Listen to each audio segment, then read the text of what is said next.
Have Aaron your brother brought to you from among the Israelites, along with his sons Nadab and Abihu, Eleazar and Ithamar, so they may serve me as priests. Make sacred garments for your brother Aaron to give him dignity and honor. Tell all the skilled workers to whom I have given wisdom in such matters that they are to make garments for Aaron for his consecration, so he may serve me as priest. These are the garments they are to make: a breastpiece, an ephod, a robe, a woven tunic, a turban, and a sash. They are to make these sacred garments for your brother Aaron and his sons, so they may serve me as priests.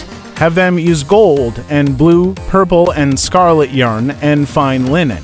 Make the ephod of gold, and of blue, purple, and scarlet yarn, and of finely twisted linen, the work of skilled hands. It is to have shoulder pieces attached to two of its corners, so it can be fastened. Its skillfully woven waistband is to be like it of one piece with the ephod, and made with gold, and with blue, purple, and scarlet yarn, and with finely twisted linen. Take 2 onyx stones and engrave on them the names of the sons of Israel in the order of their birth, 6 names on one stone and the remaining 6 on the other. Engrave the names of the sons of Israel on the 2 stones the way a gem cutter engraves a seal. Then mount the stones in gold filigree settings and fasten them on the shoulder pieces of the ephod as memorial stones for the sons of Israel. Aaron is to bear the names on his shoulders as a memorial before the Lord. Make gold filigree settings and 2 braided chains of pure gold, like a rope, and attach the chains to the settings. Fashion a breastpiece for making decisions, the work of skilled hands. Make it like the ephod, of gold, and of blue, purple, and scarlet yarn, and of finely twisted linen. It is to be square, a span long and a span wide, and folded double. Then mount 4 rows of precious stones on it. The first row shall be carnelian, chrysolite, and beryl. The second row shall be turquoise, lapis lazuli, and emerald. The third row shall be jacinth, agate, and amethyst.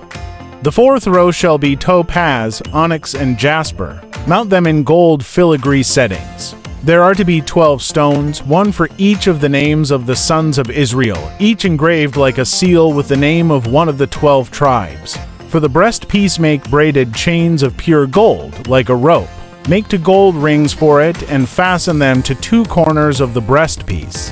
Fasten the 2 gold chains to the rings at the corners of the breastpiece, and the other ends of the chains to the 2 settings, attaching them to the shoulder pieces of the ephod at the front. Make 2 gold rings and attach them to the other 2 corners of the breastpiece on the inside edge next to the ephod. Make 2 more gold rings and attach them to the bottom of the shoulder pieces on the front of the ephod, close to the seam just above the waistband of the ephod. The rings of the breastpiece are to be tied to the rings of the ephod with blue cord, connecting it to the waistband, so that the breastpiece will not swing out from the ephod. Whenever Aaron enters the holy place, he will bear the names of the sons of Israel over his heart on the breastpiece of decision as a continuing memorial before the Lord. Also put the Urim and the Thummim in the breastpiece, so they may be over Aaron's heart whenever he enters the presence of the Lord. Thus Aaron will always bear the means of making decisions for the Israelites over his heart before the Lord. Make the robe of the ephod entirely of blue cloth, with an opening for the head in its center. There shall be a woven edge like a collar around this opening, so that it will not tear. Make pomegranates of blue, purple, and scarlet yarn around the hem of the robe, with gold bells between them. The gold bells and the pomegranates are to alternate round the hem of the robe. Aaron must wear it when he ministers. The sound of the bells will be heard when he enters the holy place before the Lord and when he comes out, so that he will not die. Make a plate of pure gold and engrave on it as on a seal,